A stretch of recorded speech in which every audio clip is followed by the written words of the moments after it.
এবং সাথে কিন্তু এখানে পাশেই কিন্তু সুন্দর খাওয়ার দোকান আছে, মিষ্টি আছে, জিলাপি আছে, বিভিন্ন ধরনের খাওয়ার আয়োজন করেছে মেলাতে। তো খাওয়ার দেখলে তো মনে করেন গ্রামের একটা মেলার একটা এনজয় করা, বিভিন্ন রকমের এনজয় করতে পারি আমরা সেখানে গেলে। বাট অনেক দিন যাবত আমরা গ্রাম্য মেলা দেখি না, এবং চলে গেছি মেয়ের সাথে, বিয়ে বলছে খুব গরম আইসক্রিম খাবো, আইসক্রিম কিনে দিলাম, আইসক্রিম খাচ্ছে এবং সে ঘুরে ঘুরে বেড়াচ্ছে। শেষের দিকে গিয়ে আমরা অনেক এনজয় করেছি, অনেক রকম খাওয়া খেয়েছি, গ্রামের পরিবেশ অনুযায়ী যথেষ্ট সুন্দর, যথেষ্ট মজা করেছি আমরা বেড়াতে গিয়ে। এবং ঘুরতে ঘুরতে তার চোখে পড়ে গেছে নুডলস।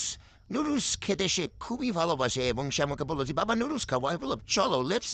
সো আমরা নুডলস নিয়ে নিলাম দুজন, এবং প্রথমে আমার মেয়ে ট্রাই করে বললো বাবা ওয়াও। আমি বললাম তাহলে আমিও নিই।